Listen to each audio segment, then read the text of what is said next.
Okay, ladies and gentlemen, yes, we are back. We are back. We are struggling, people. We're struggling. It's not a good time to be a Giants fan, and we're gonna make the best of it because we have no choice. Really, we have no choice. What's making this worse is there was a time where we could rely on potentially a season as bad as 2-15, but at least those two wins would be the commies. Eh, Now we don't even have that. This is tragic, people. This is tragic. So we'll go around the room here. Hello, Lucas, young How's it Paco, going? Braza Steve. I'd like to thank Hello. our sponsor Nike for giving the attire to our young brethren. And yes, I know I said this back in the summertime. There would be one last time of Saquon, but you know what? Sorry, he made it back after this week. We will talk about that because the man is an athletic freak. So, all right, let's get into the commies game.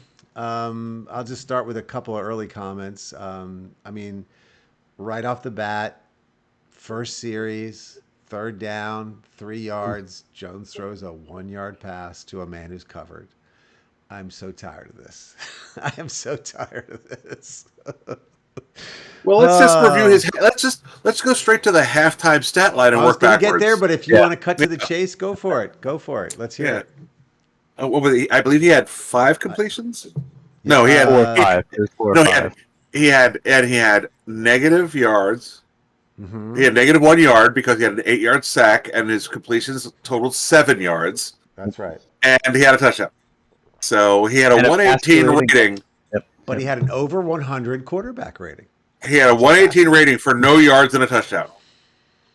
Yeah, and I I think think Lucas Cam you Newton put did out- that a few years ago, so that's not at least that's not like the worst thing that's happened. Well, Well, the third time this- it happens, it's the beginning of the apocalypse. So let's hope Yeah. there's not a third. Yeah. the One more reason to stat get rid of Daniel Jones. The stat you shared, Lucas, was the last time this happened where a quarterback had a TD and 0 yards or less at halftime was 1991, which if we were doing the show then, two of you wouldn't have been on it because didn't even exist. So, Yep. This So team there's likes to that. set records, good and bad. This team sets records. That's right. That's right. Another fun stat. Well, he fined us to a touchdown pass, but again, it's all of 1 yard. And the Chiefs won two Super Bowls in between his two touchdown passes. Now, again, he did miss most of last season, but I don't think it's like I haven't looked at this stat. I'd wonder if you look at Which the one? starting quarterbacks. Well, I'm gonna put it out there, but if you look at the starting quarterbacks that played, let's just say, at least 15 games in a season, how many of them didn't even average one touchdown a game? Because that's not that many. That's only 15 in the whole season, right? Yeah. Don't most quarterbacks throw at least 15 in a season? So put that in perspective on how long it's taken him to throw a touchdown pass in a home game. It's ridiculously pathetic. Ridiculously pathetic. Anyway, what was really interesting though, the second drive, we were running the ball like a beast. I'm like, you know what? Let's just go single wing the rest of the year. I mean, Jones runs pretty well. He won angry runs this week on NFL Network on the morning show because of that touchdown run. Because that was a stud touchdown run. He jacked a guy up and got in the end zone. So maybe We should make him Taysom Hill. He should become That's Taysom right. Hill. That would be. I think you're onto something.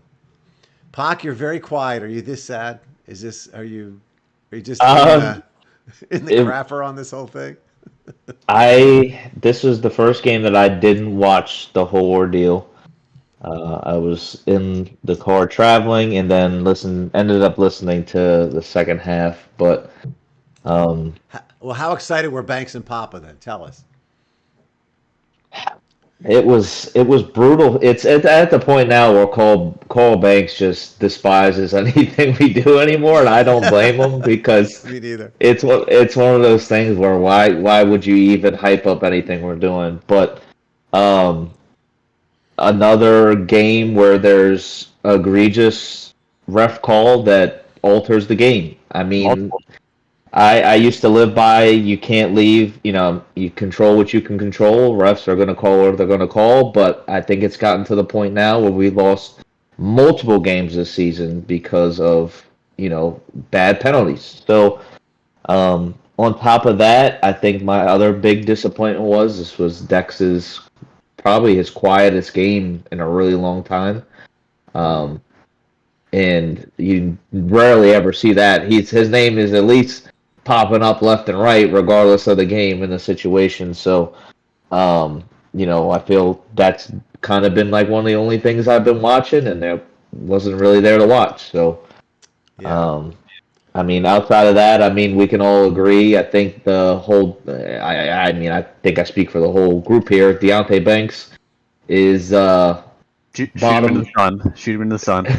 bottom of the barrel. I don't think you can find anything worse out in the streets. And even funnier, they cut Nick McLeod. I'd rather have him out there than Deontay Banks. But yeah, it's one of those things where when you can't get a single win against the Commanders. Now, don't get me wrong, they're good this year, but both games were very winnable, even down to us throwing up a desperation at the end to, and don't even get me with the analytics and going for two ordeal. I wasn't a fan of that. Let's go there for a second. Yeah. Yeah. Please. Yeah, I think now it is the whole NFL thing too. I think the whole analytics thing when that came into play, just take the points. It's the thing where if you gotta go for two at some point, you go for two. Take the points when you can take the points. If you gotta come down to that, it is what it is. Doing it twice, you put yourself in a bad predicament because now you're trying to fight for more points than you needed to. So I don't know. Well, Lucas, as an analytics guy, what do you think about it?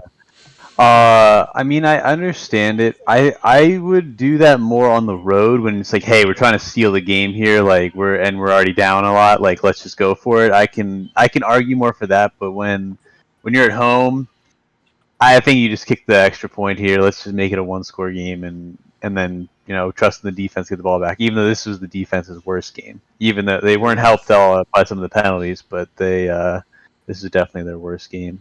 So if I may piggyback, if you were done on the defense, on the Giants defense, which confounds me. Okay, I don't know if they still are, but they were leading the league in sacks going into the game. They're also number 11. They're the 11th best team in stopping third downs, which surprised me. Because whenever they need a stop, they can't get one, and yet they do have the ability to stop, and that's what confuses me. Like this game ultimately was lost, I think, as much by the defense as by anything, because they couldn't get a stop at the end to allow anything to happen. And say what you will, but second half, Daniel Jones was playing well and had 3 touchdowns. He was rolling. Well, he was the highest rated player of the week, whatever that means, right? And I always find that funny too. Is that the PFF thing? I don't. Yeah. Yeah, but I'm with you there in that the defense confounds me too. And you could ask my father-in-law and my lovely wife when we watch the game. If it's 3rd and 3, I'm confident. If it's 3rd and 12, I'm not. Mm-hmm. And I swear we give up so many 3rd and longs, and that's the backbreakers. That's really the backbreakers.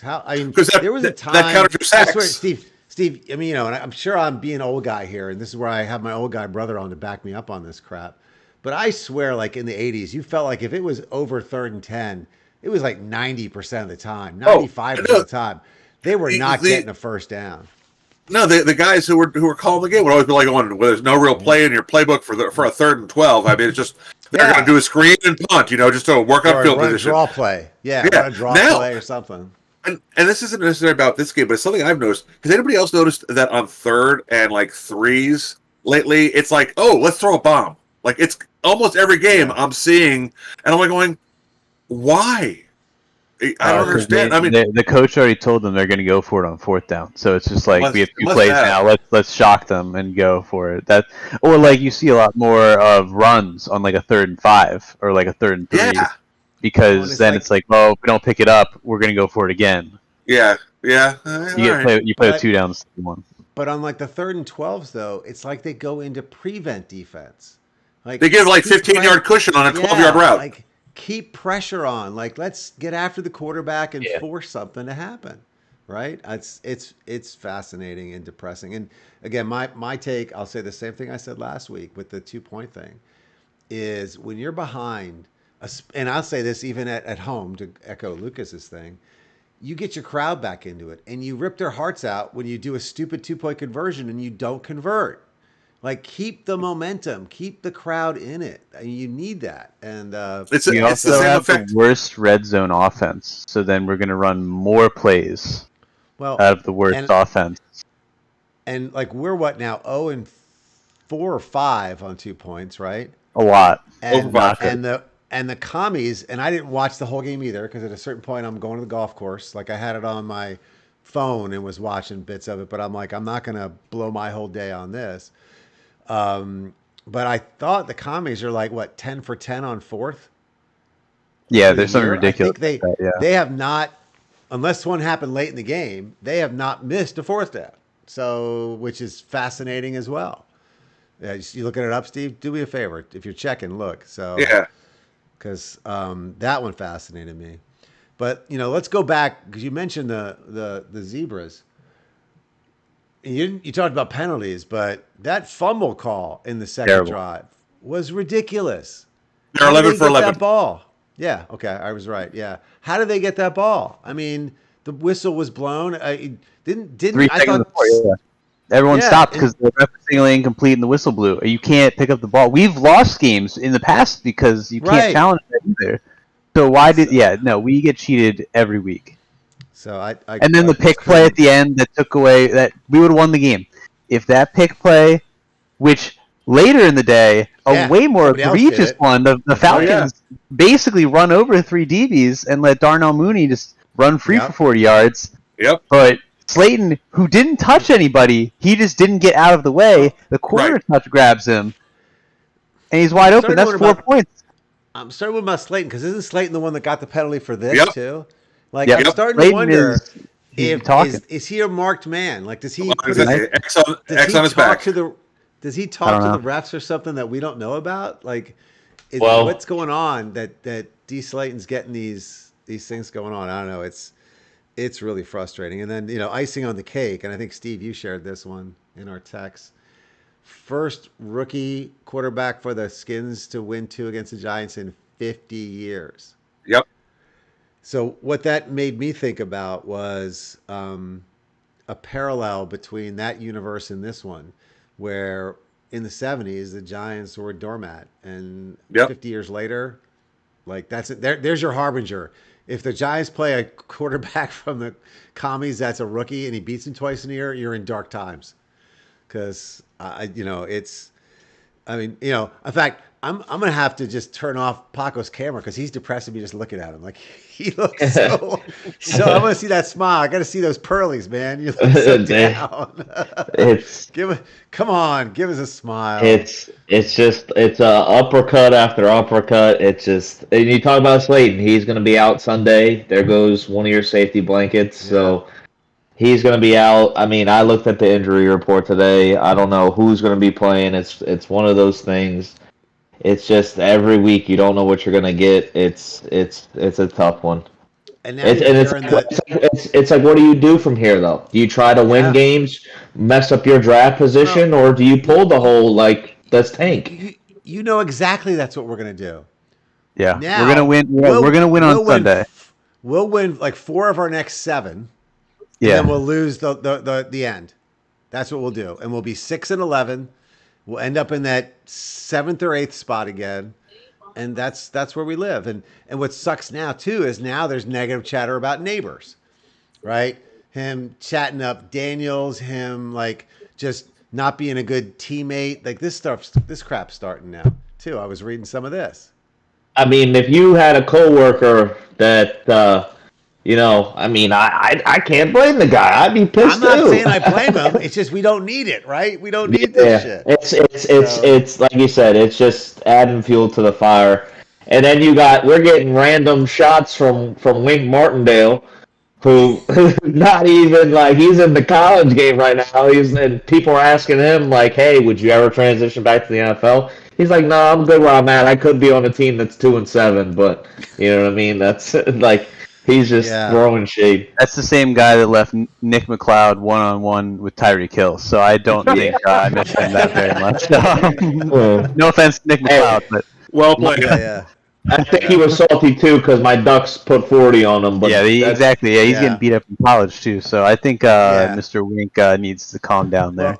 Well, go ahead, Steve. Go ahead. No, go ahead. No, I was going to. Well, no, we brought up the draft position and screwing ourselves in the draft. And I was thinking, let's move on to discuss sort of the draft and the trade situation because the two generally go hand in hand. Yeah. All right, we can get there. I want to hit 2 more things before we go there. One was, and it's funny what starts to come up on your YouTube feed. So I had this guy that gave a 12-minute breakdown of when the disaster began, like our slow decline over the last decade, and he tied it all to 2015, and took me back to that season, forgetting how ridiculous Eli was that season. Yep, he had 35 touchdowns, almost 4,500 yards. 14 DDs. The biggest difference between 15 and 11 was the defense. Yep. Every game that we won tight in 11, we lost in 15.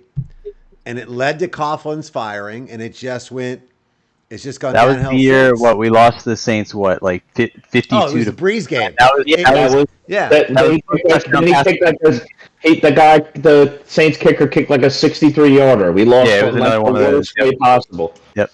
I think it's still the 4th highest scoring game of all time. That's how ridiculous it was. Basically like Tecmo Bowl. I mean, it was crazy. To score. It was playing Madden against your friend. It was 101 points in a game. Like every drive was a touchdown. Exactly. And there was a game, I forgot about this game, and I was at it, where he threw for over 400 on a Sunday night against the Niners, and they won it with a touchdown to Donnell, the tight end, in our end zone, and Donnell was one of the few guys to try to do a Lambeau leap into our corner.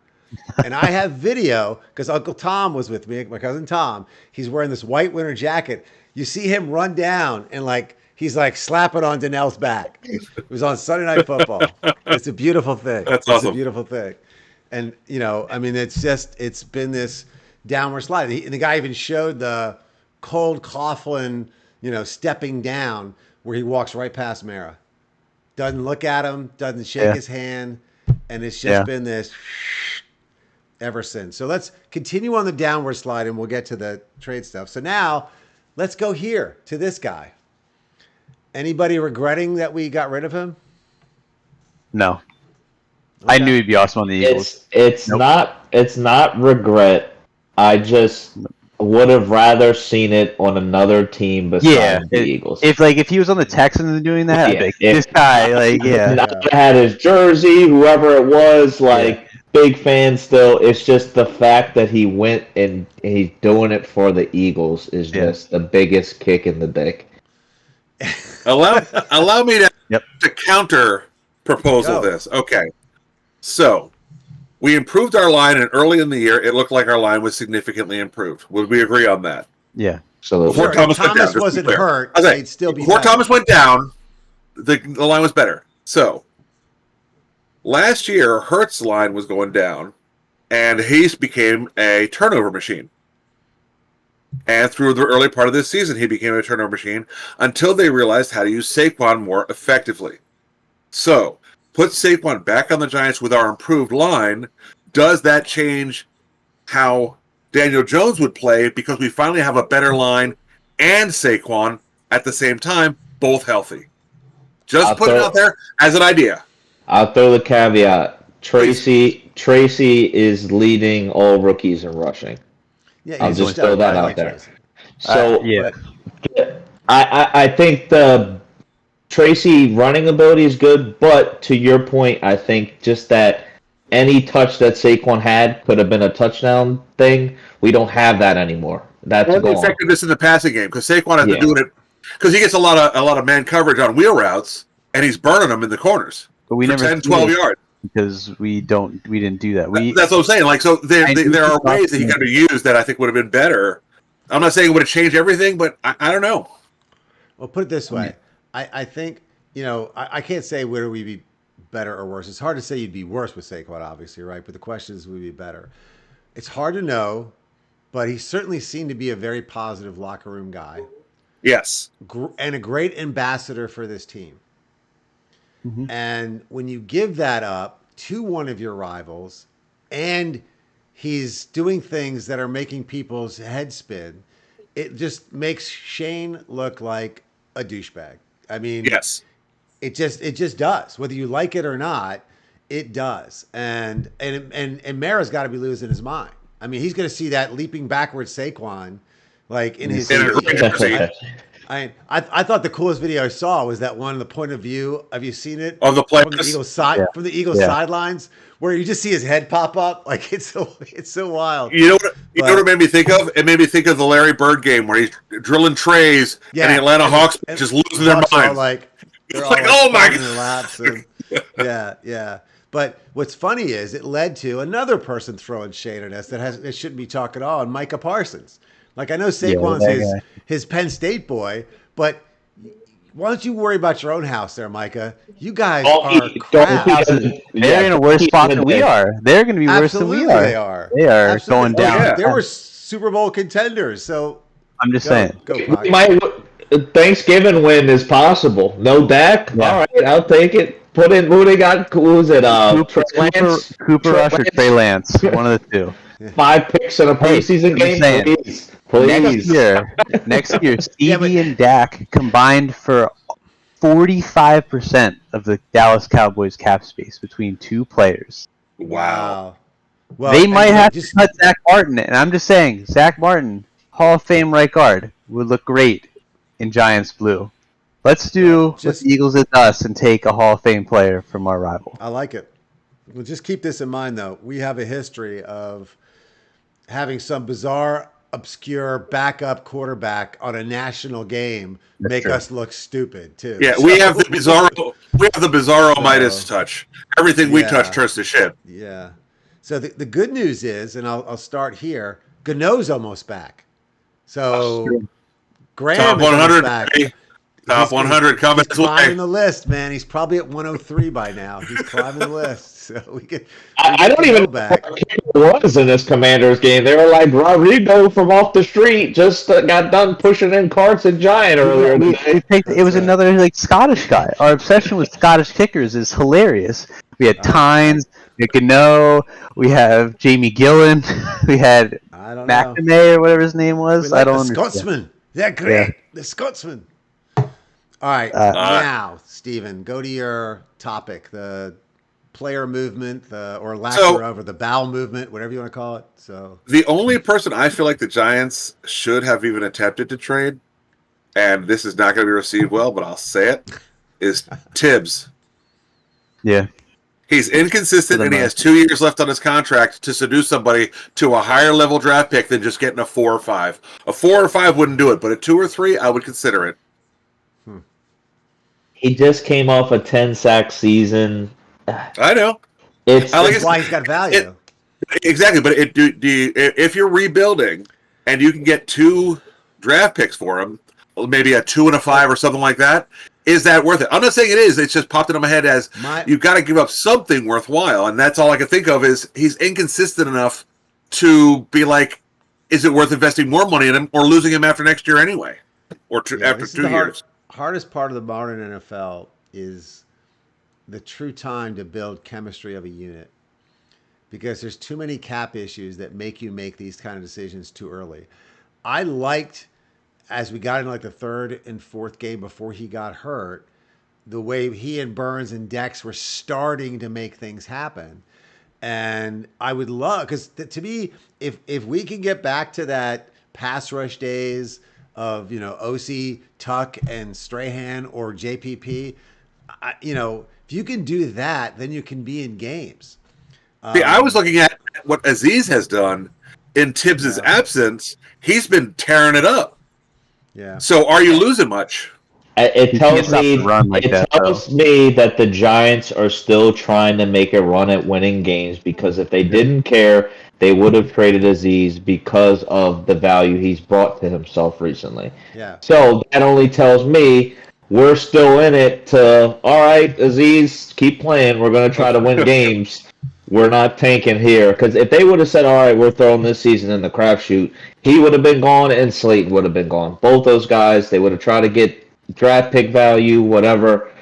I was surprised at least one of those guys wasn't shipped out. So I think the concussion thing might have did a number on Slayton, could have dampened his value, but Aziz was definitely a shocker for me. Well, the Broncos screwed us because they traded a pass rusher earlier for like a 6th round pick for like nothing. So that kind of tanked Aziz's value. Oh, you're just giving away pass rusher for 6.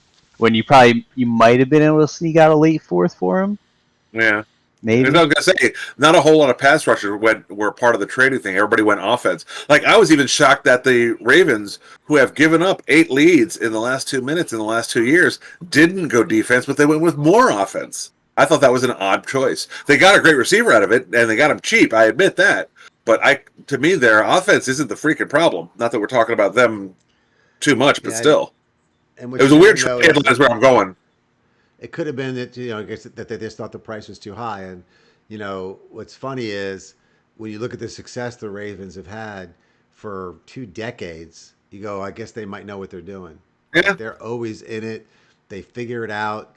They're stable. Like, I'm so freaking jealous of franchises like that find their way. It's like Lucas and I were talking last week. We're tired of these Wide and Steeler fans.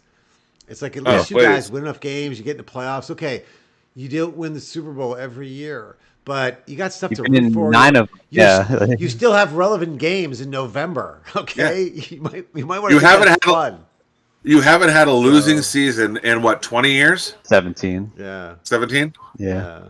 This up and down stuff, and this down, like it just becomes like a disease. It's like a virus. So Drew's face right now is the face of down. Yes, I know, that's right. It's to another point, though. I saw one of the Giants' Twitter accounts. It goes, all right, you don't trade Aziz, and then after the season, you don't give the guy a contract. He basically walks for free, goes get money somewhere else, and keeps balling out. And that seems to be the Shane effect. Well, look at McKinney. Prime example. He's in Green Bay, ripping it up. The guy didn't miss a single snap last season. But you valued something else. And here we are in another kind of player, not saying to that level, but another person's going to walk, and we're going to go, wow, we could have paid this guy, and he could have still been with us. Yeah, the same thing with Saquon. Like, if you're not going to give him a contract, trade him last year and get something for him, for God's sake. Yeah, the McKinney one bothered me as much as Saquon when it happened. I just didn't get that at all. Like, I don't know why. Like, to have that kind of presence in the defensive backfield. And imagine if Phillips had him as a mentor, even, like, because Phillips is a stud too. Like, he's another, like, I mean, what's saving Shane's ass right now is his draft class. That's what's saving his ass right now. He had a really good draft class, but I think he and Daboll are going to get one more year. I mean, unless the team totally quits on Daboll and they just don't win another game. Like, if it goes that bad, I don't see how you can keep that would be the best way, honestly. If they lose to Carolina, I think they lose the locker room. In all honesty, I think the locker room. I would agree with that. So, the locker we're room going to goes go to Germany now. It's a long flight. Let's go to Germany. Germany. Long flight back, now. and the owner's on the plane with you. So I don't think we let them back in the country. In fact, we treat it like it's the DDR back in the day. Remember that, Steve? Right? That was when we had East Germany. Did you guys ever hear of East and West Germany? Window 2. I know. I'm aware. The wall. That's right. So, yeah, I think we but you are still in the DDR. That's right. It's the DDR. You are still in the DDR. Window 2. We'll have to show you that movie. That's an obscure movie. Yeah, but it's a funny movie. It's a good movie. Yeah. The only good thing is I I like to go to church on Sunday, so I'll miss the second half of this. So I'll be in prayer during the second half of this one. But we're not growing the NFL in Germany, I tell you that. If these are the teams we're putting up over there, so yeah, it's pathetic.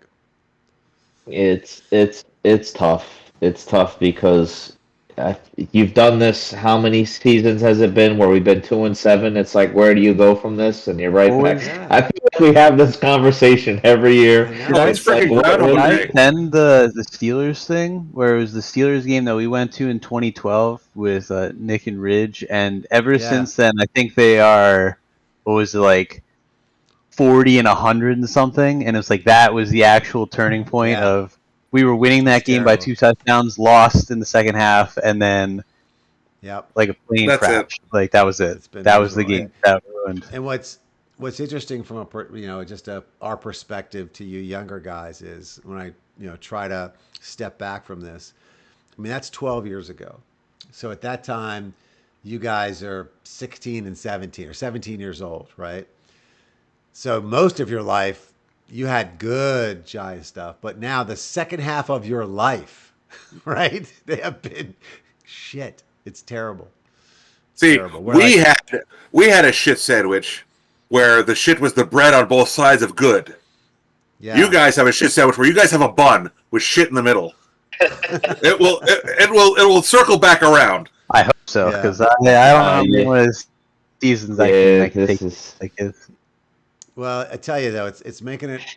And I'm gonna kind of end a little bit here on I won't call it a rant, but a little bit of a season ticket holder, because that's what we are. A little bit of a rant how we're hostages, basically, right?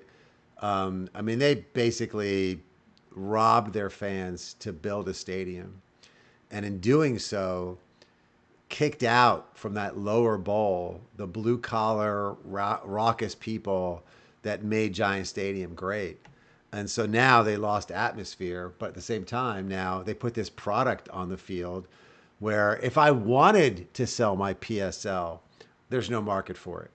Who would pay for it now, especially since the NFL screwed us by when we got these PSLs, scalping was still a thing. They did not support third-party ticket sales. Now they're in bed with all of it. So guess what? You don't need to be a season ticket holder. You can go to any game you want. Just get online and buy tickets. You know what? I could go to 3 games and get phenomenal seats and still spend less money than we spend on our season tickets. Yep. And who really goes, unless you live there, right, to all 8 games? But if we back out and we're done, we basically forfeit $20,000. $20,000. But that's the point where these games in the back end of the season, at this point, like, I'm supposed to go to the Buccaneers game, but do I really want to go anymore? Like, what do I want to go for? Freeze my ass off to see a team, an NFL professional team, not even score a touchdown. What do I want to do that for? Right. Yeah, literally not having a touchdown to celebrate for 5 weeks. And I mean, like I think they've forgotten how to play that "We're Back in a New York Groove" song, because that's the one they play when there's a touchdown. I haven't heard it. I forgot the lyrics. I forgot about the move those chains. I haven't heard that in freaking years. I forgot about that. That's right. We've got. Here's 3 of our remaining home games, right? The Bucks, which the Bucks are at least an interesting team. I don't know that there's a draw in New Jersey for people to go see them, but at least they're a decent team. I love watching Shep play with Baker. I think that's nice. I love Shep. But the Saints, really? Another winnable game. That's another winnable game. But who's going to buy those tickets? And then the Colts. The last game of the season, the Colts. Another terrible. That's another winnable game, too. Yeah. I mean, see, that's the worst part is we have now 5 very winnable games. We have this week. And then we're back to 7-7, and then we're rolling. Yeah. But look at the Saints though. The Saints are kind of like a Steelers team, right? They might have one bad year mixed in here and there, but usually they're a winning team. No, they're cooked now. They're cooked now. I mean, they're cooked now, but look, they made a stance that we're going to fire our coach and we're going to make moves. We're sitting here with this guy knows he's not getting fired, and making no moves. He's looking at a Waffle House menu on the sideline. It's not a call sheet. Here's a funny stat that I heard yesterday, or a funny circumstance. So Dennis Allen has been a head coach twice. Oh, I saw this. Yeah. Both times he's been fired. Both times he had the same quarterback. Yeah, both mid-season, both had the same quarterback. Both times. Yeah. It's like, son of a... Like, maybe. Yeah. It's like, I'll interview for a job unless you're talking to Derek Carr about being a quarterback. Then I'm out. I want to know what the pitch was, but when he and Carr were like, "Yeah, you should get Dennis here. We were great together last time." We roll. Who was listening to that conversation? He's my boy. Like, we rock when we're together. So, well, just like Rodgers and what's his name? Oh my God! The OC. Hackett. Yeah. We could be Broncos coach that got canned. We could be Jets fans. He just couldn't hack it. I don't know. The Jets at least can score offensive touchdowns, so I don't know if I can. Their drama is again. My solace is, to your point, Andrew, is we're not Jets fans. You guys have lived through 2 Super Bowls. We've lived through 4 wins, right? And you've even had 3 times we've been in it in your lifetime, right? So, so there's that. My sadness for you guys is, as much as we all love Eli, it was only 1 home playoff win. Like, at least back in the 80s, we were getting 2 playoff games when we were getting home field. We were like, we had the NFC Championship a couple of times. Like, we haven't come close to any of that. And my wish for you guys is that there's a time where the 4 of us could be at a playoff game together, because it's just it's amazing how rare that's become. And what you get with a home playoff game, especially now after such a long time not, is you get all the old fans come back because they're still the season ticket holders. So you don't have the one and dones. You have the people who are really invested and been waiting. And that's what the biggest vibe of the NFC Championship game I went to was. The first one in '86 was these people have been waiting for 20 years. Everyone, and most of them had been there for every game for 20 years. Like, and the vibe was just unbelievable. Yep, for sure. All right, boys, let's wrap this one up. Cool. We'll have to basically, we may have to take a pause if they lose to the Panthers. I don't know. A show about that. I don't know what I have a show about. I think it's a bye week after the Panthers game. It is. So. Well, what I'd like to do, and again, I got to put a little bit more thought into it and see if we can organize it, is at least get, your mama, our other brother Pete, the 6 of us talk about the old man, and at least have a show that just talks about him. So we'll figure that out. So whether that we have a Panthers show and then that, or they lose to the Panthers and we just focus on that, we'll figure it out. But those are my thoughts for the evening. Sound good? Yes. All right. I'm going to play us out with the music, but love you guys. We'll get through this. We'll just keep on keeping on. All right. Peace out.